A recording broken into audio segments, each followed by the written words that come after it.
E então vamos lá? Paz irmão, paz irmã, amigo e amiga. Eu sou o evangelista Rubenson Mundel. Estou hoje aqui para ministrar a 13ª videoaula da Escola Bíblica Dominical na classe dos adultos. Lição essa que data do dia 24 de setembro de 2023 e é a última lição desse trimestre. Nós estamos, ou melhor dizendo, nós estudamos durante todo o trimestre sobre o tema A Igreja de Cristo e o Império do Mal, como viver neste mundo dominado pelo espírito da Babilônia. Aqui está a nossa revista. Então chegamos hoje à 13ª videoaula. Antes de eu começar a ministração, eu já quero fazer um disclaimer aqui, pedir desculpa aos irmãos, porque eu posto as videoaulas toda segunda-feira ao meio-dia e continuará sendo assim, mas eu gravo no sábado. Então eu gravo no sábado e posto na segunda. Só que sexta-feira da semana passada, eu e a minha esposa descobrimos que ela está grávida. E aí no sábado, que era o dia de eu gravar a aula, a gente aproveitou para ir à casa do meu sogro, da minha sogra, do meu pai, da minha mãe e às casas da irmã dela e da minha irmã para contar a notícia. E por isso eu não consegui gravar essa videoaula que já deveria ter sido postada na segunda-feira. Então eu peço desculpa aos irmãos, mas toda segunda-feira ao meio-dia tem uma nova videoaula aqui no meu canal. Eu já peço você, irmão, irmã, amigo e amiga que está sempre conosco aqui no meu canal do YouTube, ore por nós, ore por esta gestação, que seja uma bênção de Deus, que minha esposa possa passar por esse período gestacional debaixo da boa mão de Deus. Conto com a oração de todos os irmãos. Glória a Deus. Vamos então à lição de número 13, que traz por título O Mundo de Deus no Mundo dos Homens. O nosso texto áureo está em Mateus capítulo 1, versículo 23, que diz: E eis que a virgem conceberá e dará à luz um filho, e ele será chamado pelo nome de Emanuel. Emanuel traduzido é Deus conosco. A nossa verdade prática: na dispensação da graça, a igreja deve refletir os valores do reino de Deus no mundo. E é por isso que Jesus falou que a gente deve ser a luz do mundo e o sal da terra. Então a gente precisa sim que estabelecer no nosso padrão de viver, no nosso padrão de convivência, os valores do reino de Deus. Glória a Deus. Vamos então, a nossa leitura bíblica em classe está em Mateus capítulo 1, do verso 21 ao 23, e Gálatas no capítulo 4, do verso 3 ao verso 7. Vamos finalizar essa parte introdutória então dizendo: as escrituras revelam que haverá um futuro reino literal. Porém, na presente dispensação da graça, esse reino é espiritual, entre aspas, o reino de Deus está entre nós. Lucas 17, 21. Nessa lição que encerra o atual trimestre, estudaremos a respeito da implantação do reino de Deus no mundo, do contraste entre quem vive sobre a égide desse reino e os que vivem de acordo com os valores do mundo.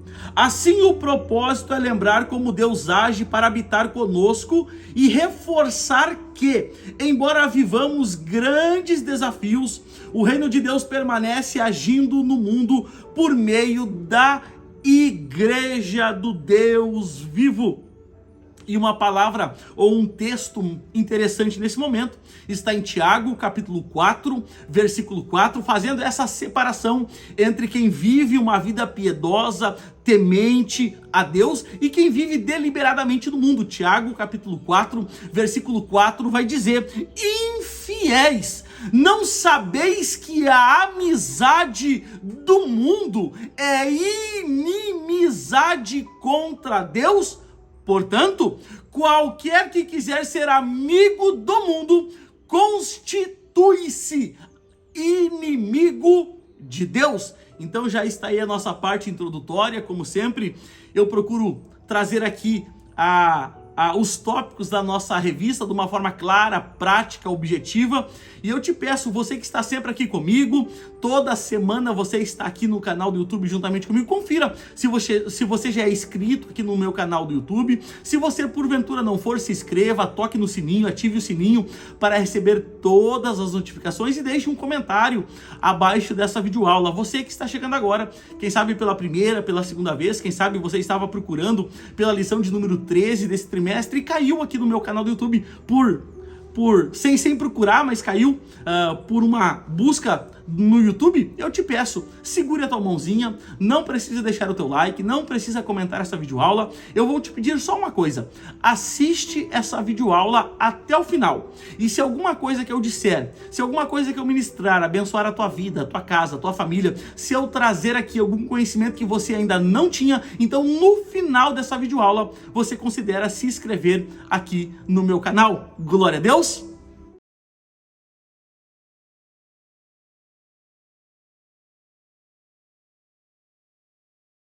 Vamos ao tópico 1.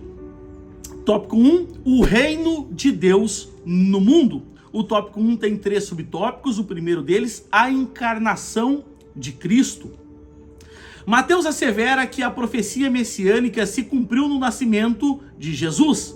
Esse evento se deu pela concepção de Nosso Senhor pelo Espírito Santo no ventre da Virgem Maria, em que os evangelhos ratificam que ele é Filho do Altíssimo e que o Verbo se fez carne e habitou entre nós. João, capítulo 1, versículo 14, vai dizer que o Verbo se fez carne e habitou. A tradução mais coerente, mais correta desse versículo é: o Verbo se fez carne e tabernaculou no nosso meio. Glória a Deus! Ou seja, nosso Senhor é o Emanuel, o Deus conosco. Assim, no tempo determinado, Cristo se fez homem, de modo que ele participou da nossa natureza para expiar os nossos pecados. Isaías vai dizer, capítulo 9, versículo 6 de Isaías diz: porque um menino nos nasceu e um filho se nos deu, e o governo está sobre os seus ombros, e o seu nome será Maravilhoso, Conselheiro, Deus Forte, Pai da Eternidade e Príncipe da Paz. Se você pode glorificar a esse Deus, então tribute a ele agora uma palavra de adoração, de louvor, de gratidão. Aleluia! Então a Bíblia diz que um menino nos nasceu e um filho se... Por que o filho se deu? Porque o filho é eterno. O filho não tem início e não tem fim. O filho é eterno, assim como o Pai e o Espírito. Mas o menino nasceu do ventre da Virgem Maria há um pouco menos de 2000 anos atrás e se fez carne. Mas o filho se nos deu. Glória a Deus. Subtópico 2, a mensagem do reino. Após a tentação no deserto, nosso Senhor deu início ao seu ministério. Abre aspas. Desde então começou Jesus a pregar e a dizer: arrependei-vos, porque é chegado o reino dos céus. Mateus 4,17 vai fazer menção a essa passagem. Aqui fica claro que a mensagem do reino de Deus contém um apelo ao arrependimento. Não é essa mensagem frouxa, fraca, que ando nos pregando por aí, mas a mensagem do evangelho, as boas novas, é um convite ao arrependimento, a metanoia, a mudança de mente, a dispensar os valores desse mundo e se apegar aos valores do reino de Deus. A mensagem do evangelho ainda é: negue-se a si mesmo, tome a sua cruz diariamente, e após Cristo você poderá andar então. Glória a Deus. Em que o termo grego para arrependimento é metanoia, que significa mudança de mente. Abrange o abandono do pecado e voltar-se para Deus. compreende uma nova atitude espiritual e moral, bem como uma nova conduta. Por isso que a Bíblia vai dizer em Coríntios que a gente nasceu de novo, né? A gente nascendo de novo, as coisas velhas, elas ficam para trás, porque em Cristo nós somos uma nova criatura, e com a nova criatura vem um novo jeito de pensar, um novo jeito de agir, um novo jeito de se portar, novos valores vêm com a nova criatura. Então a gente entende que uma vez que a gente é nascido de novo, os valores da nossa vida precisam ser coerentes com os valores do reino de Deus. Somente o arrependimento e a fé na obra expiatória e redentora de Cristo podem restaurar o pecador diante de Deus. Por conseguinte, o papel da igreja é o papel da igreja proclamar a mensagem do reino em todo o mundo. E dois textos aqui são importantes. O primeiro texto é a carta do apóstolo Paulo aos Romanos, capítulo 12, versículo 1, 2, que diz: Rogo-vos, pois, irmãos, pela compaixão de Deus, que apresentei os vossos corpos como um sacrifício vivo, santo e agradável a Deus, que é o vosso culto racional, e não vos conformeis com este mundo, mas transformai-vos pela renovação da vossa mente, para que experimenteis qual seja a boa, a agradável e a perfeita vontade de Deus. Aleluia! Então a gente precisa dessa metanoia, dessa mudança de mente, para que a gente possa experimentar qual seja a boa, a agradável e a perfeita vontade de Deus. Vamos ao subtópico 3, do tópico 1, os valores do reino. No Sermão do Monte, Cristo revela a ética e a moral do reino, onde destaca-se o necessário controle da ira, a fuga da imoralidade sexual, o casamento indissolúvel, a honestidade no falar, o não revidar as ofensas, a esmola, a oração e o jejum a partir de um coração sincero, o não julgar os outros, o alerta sobre os dois caminhos, a advertência contra os falsos profetas e a exortação para a prática desses valores. Nesse sentido, o sermão nos chama para uma vida de perfeição em Cristo e nos convida a priorizar o reino de Deus e a sua justiça. Assim, os filhos do reino devem expressar os valores em seu viver diário. E aonde a gente encontra então o Sermão do Monte, esses valores do reino de Deus? Mateus capítulo 5, 6 e 7. Eu repito, Mateus capítulo 5, capítulo 6 e capítulo 7. Ali é a constituição do reino de Deus, assim como há uma constituição brasileira. Ali no Mateus capítulo 5, 6 e 7 está a constituição do reino de Deus. Tudo que a gente precisa ser, falar, do jeito que a gente deve se portar, a nossa conduta, o nosso caráter está todo no capítulo 5, 6 e 7 de Mateus. Então, essa precisa ser uma leitura obrigatória para minha e para a tua vida. Para concluirmos o tópico 1, eu quero deixar um texto, primeira carta de Pedro, capítulo 1, versículo 15, que diz: Mas, como é santo aquele que vos chamou, sede também santos em todo o vosso procedimento, porquanto está escrito: sereis santos, porque eu sou santo. E santo não é perfeito, santo é separado. Seja totalmente separado. Separado do quê? Do mundo, para viver uma vida piedosa em Deus. Aleluia! Então está aí o resumo prático, claro, objetivo do tópico 1. Eu já quero avançar contigo ao tópico 2 dessa lição. Tópico 2, As bênçãos de uma vida no reino. O tópico 2 tem 2 subtópicos. O primeiro deles, remissão dos pecados. Aos Gálatas, Paulo retrata uma nova posição dos crentes em Cristo. O apóstolo afirma que, abre aspas, éramos meninos, estávamos reduzidos à servidão debaixo dos primeiros rudimentos do mundo. Gálatas, capítulo 4, versículo 3.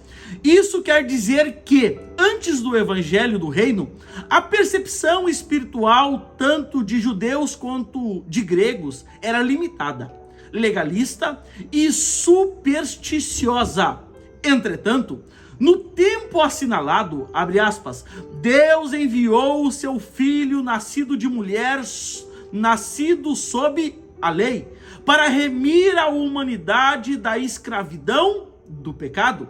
Desse modo, a morte expiatória de Cristo libertou o homem da maldição da lei e da potestade das trevas, assim como pecadores, outrora escravos, agora perdoados, fomos elevados à condição de filhos por adoção e herdeiros de Cristo. E a Bíblia diz, pregai o evangelho a toda criatura. Nem todo mundo é filho de Deus. Nem todo mundo é filho de Deus. A Bíblia diz que a gente é criatura de Deus.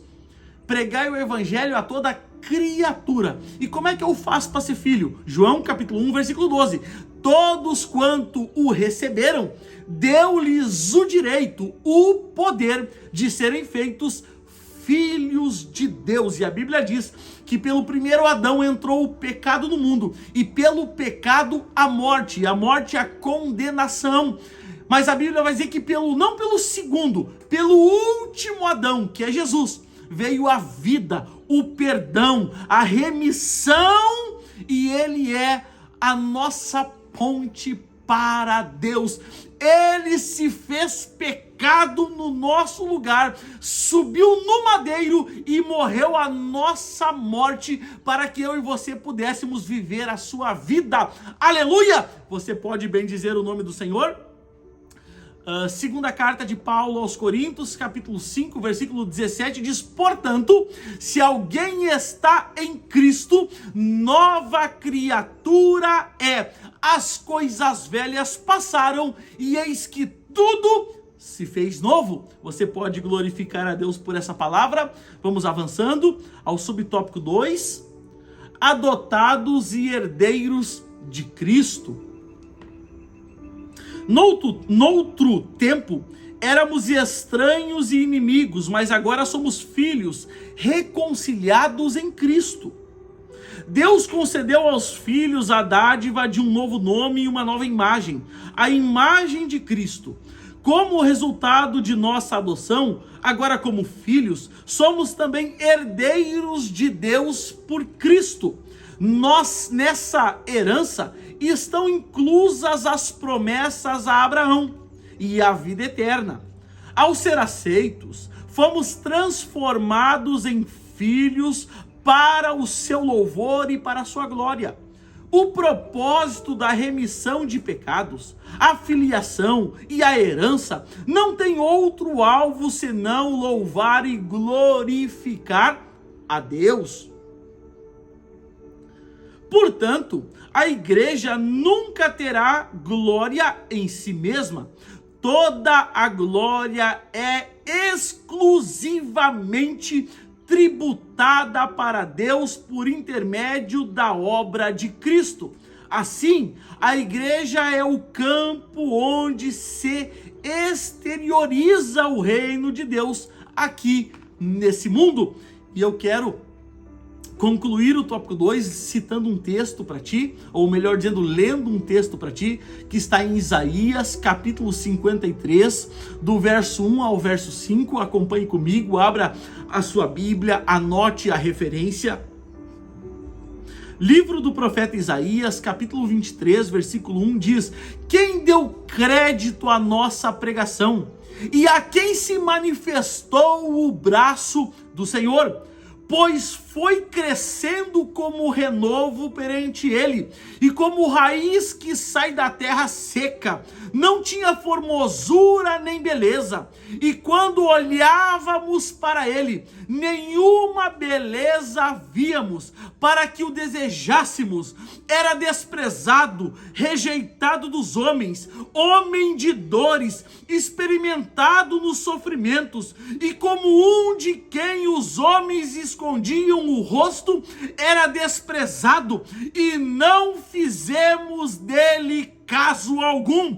Verdadeiramente ele tomou sobre si as nossas enfermidades e carregou as nossas dores, e nós o reputávamos por aflito, ferido de Deus e oprimido, mas ele foi ferido por causa das nossas transgressões e esmagado por causa das nossas iniquidades. O castigo que nos traz a paz estava sobre ele, e pelas suas pisaduras nós fomos sarados, nós fomos sarados, nós fomos sarados. Oh glória! Pelas suas pisaduras nós fomos sarados. Você pode glorificar a Deus? Você tem motivos para tributar a Ele uma palavra de louvor, de adoração? Então glorifique ao Deus da tua salvação. Aleluia! Bendito seja o nome do Senhor Jesus Cristo. Então está aí, meu irmão, minha irmã, amigo e amiga que nos assiste, o resumo prático, claro, objetivo do tópico 2. Eu já quero avançar contigo ao tópico 3. Tópico 3, os males de uma vida no mundo. O tópico 3 também tem 2 subtópicos. O primeiro deles, a escravidão do pecado. A Bíblia assevera que aquele que cometeu o pecado é servo do pecado. Isso significa que o ser humano é escravo daquilo que o controla, pois o pecado torna o homem incapaz de aceitar a palavra de Deus. E a Bíblia vai dizer, Isaías 59:1 diz que os nossos pecados fazem separação entre nós e Deus. Não entre Deus e nós, mas ele nos incapacita de buscar a Deus. Por quê? Porque agora nos transformamos servos do pecado. Mas a Bíblia diz, se o Filho vos libertar, verdadeiramente sereis livres. Glória a Deus. Além disso, a soberba o impede de reconhecer a própria escravidão. Subjugado pela carne, o pecador se entrega à desonestidade, à injustiça, a glutonarias, ao álcool, à nicotina e demais vícios. É o retrato de uma vida miserável, sem paz de espírito, que trilha o caminho das trevas e necessita de urgente libertação. Efésios, carta de Paulo à igreja dos Efésios, de Éfeso, capítulo 2, versículo 1 a 5 diz: mas ele vos vivificou, estando vós, ou melhor dizendo, nós, mortos nos nossos delitos e pecados, nos quais outrora andastes, segundo o curso desse mundo, segundo o príncipe das potestades do ar, do espírito que agora opera nos filhos da desobediência, entre os quais todos nós também antes andávamos, nos desejos da nossa carne, fazendo a vontade da carne e dos pensamentos, e éramos por natureza filhos da ira, como também os demais. Mas Deus, sendo rico em misericórdia, pelo seu muito amor com que nos amou, estando nós ainda mortos em nossos delitos, nos vivificou juntamente com Cristo. Pela graça sois salvos. Irmão, deixa eu falar uma coisa para ti. A gente está aqui adorando a Deus, glorificando a Deus, fazendo parte desse reino celestial, desse reino de Deus, não porque a gente é bonzinho, não porque a gente nasceu em berço evangélico, porque esse berço nem é vendido por aí. Filho de crente não é neto de Deus. A gente está aqui, irmão, bonitinho, salvo, remido, justificado, porque nós, estando mortos nos nossos delitos, Deus nos amou no nosso pecado, na nossa falha, no nosso erro, no nosso adultério, na nossa prostituição, lá na boca de tráfico, fumando, cheirando, nos bar bebendo. Ele nos amou e entregou o seu Filho por nós. É por isso que a gente hoje está aqui tudo bonitinho, engravatado, porque Deus nos amou primeiro e entregou o seu Filho em nosso lugar. Então você tem motivos para glorificar a esse Deus. Aleluia! Vamos em frente. Subtópico 2 do tópico 3. Filhos da ira e condenação eterna. As escrituras enfatizam que os homens escravizados pelos desejos e pensamentos da carne são, por natureza, filhos da ira. Refere-se à inclinação em satisfazer as paixões e praticar o mal inerente ao homem não regenerado. As inclinações carnais, a impureza, a avareza, a idolatria, entre outros, resultam na ira de Deus sobre os filhos da desobediência. Por isso, nosso Senhor ensinou que aquele que não crê já está condenado. Isso está em João capítulo 3, versículo 18, parte B. Quem não entrega a sua vida ao Salvador é condenado porque se recusa a crer no nome do unigênito Filho de Deus. Assim, o pecado da incredulidade é o clímax da rebeldia que resiste à salvação ofertada em Cristo. Assim sendo, somos exortados, abre aspas, aquele, porém, que perseverar até o fim, este será salvo. Deixa eu abrir um parênteses aqui para te dizer uma coisa. Irmão, escute bem o que eu vou falar. Eu quero ser bem claro. Você não vai para o inferno pelo pecado que você comete. Você não vai para o inferno pelo adultério, você não vai para o inferno pelos crimes, você não vai para o inferno pela rebeldia. Então eu vou pelo quê, irmão? Por não aceitar a salvação ofertada por Deus em Cristo. Porque se você aceitar, a Bíblia diz, Ele é poderoso para vos perdoar os vossos pecados.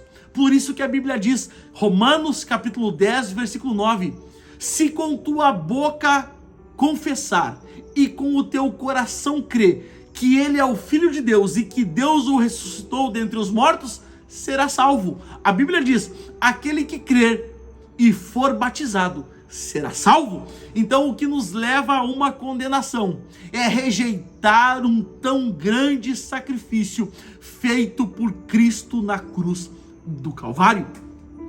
Para concluirmos o tópico 13, eu quero deixar um texto, Mateus capítulo 16, versículo 24 e 25, que diz, então disse Jesus aos seus discípulos, se alguém quer vir após mim, negue-se a si mesmo, tome a sua cruz diariamente e siga-me, pois quem quiser salvar a sua vida, perdê-la-á, mas quem perder a sua vida por amor de mim, achá-la-á. Glória a Deus. Então está aí o resumo prático, claro, objetivo do tópico 3. Eu já quero avançar contigo a parte introdutória dessa lição, a conclusão que diz, os judeus aguardavam um reino literal para libertá-los da opressão pressão política, social e econômica de Roma. Cristo os corrigiu e afirmou que, abre aspas, o reino de Deus não vem com aparência exterior. Isso é, não seria terreno, mas espiritual. O reino literal ainda será implantado. Nesse aspecto, Cristo veio para resgatar o homem do pecado. Isso requer arrependimento e fé no sacrifício da cruz. Os que recusam a ética e a moral do reino são condenados à morte eterna. Assim, os valores cristãos devem ser observados pela igreja, cuja missão é anunciar o reino de Deus no mundo dominado pelo império do mal. E eu quero agora sim concluir a lição, o trimestre, citando um texto que já citei ele, mas quero citá-lo novamente. Romanos capítulo 10, versículo 9, 10 e 11, que diz: porque se com tua boca confessares a Jesus como Senhor, e em teu coração creres que Deus o ressuscitou dentre os mortos, serás salvo. Pois é com o coração que se crê para a justiça, e com a boca que se faz confissão para a salvação. Verso 11, porque a Escritura diz: quem nele crer não será envergonhado. Aleluia! Glória a Deus! Então está aí, querido irmão, irmã, amiga e amigo que nos assiste, o resumo prático, claro, objetivo da lição de número 13, mas não só da lição, de todo o terceiro trimestre de 2023, você que me acompanhou durante todo o trimestre, a minha gratidão à tua vida, que Deus te abençoe, que Deus te prospere, que Deus pavimente uma estrada de vitória para a tua vida. Eu também peço a você a sua companhia, agora no quarto trimestre de 2023, a partir da próxima semana, já entraremos no novo trimestre, e eu te peço que você possa estar aqui comigo mais uma vez. Querido irmão, querida irmã que está sempre comigo, deixe a tua mãozinha no like aqui nesse vídeo, deixe um comentário aqui abaixo para eu saber como eu tenho abençoado a tua vida. Você que chegou agora pela primeira, pela segunda vez, eu não te pedi nada desde o início, agora eu te peço, se alguma coisa que eu falei, se alguma coisa que eu ministrei abençoou a tua vida, a tua casa, a tua família, se eu trouxe aqui algum conhecimento que você ainda não tinha, então se considera se inscrever aqui no meu canal do YouTube, deixar o teu like nesse vídeo. Querido irmão, irmã, amigo e amiga, o desejo da minha alma é que Deus abençoe a tua vida, que Deus abençoe a tua família, que Deus abençoe a obra das tuas mãos e que aonde você botar o pé, que Deus te dê por herança. Até a próxima videoaula, graça e paz.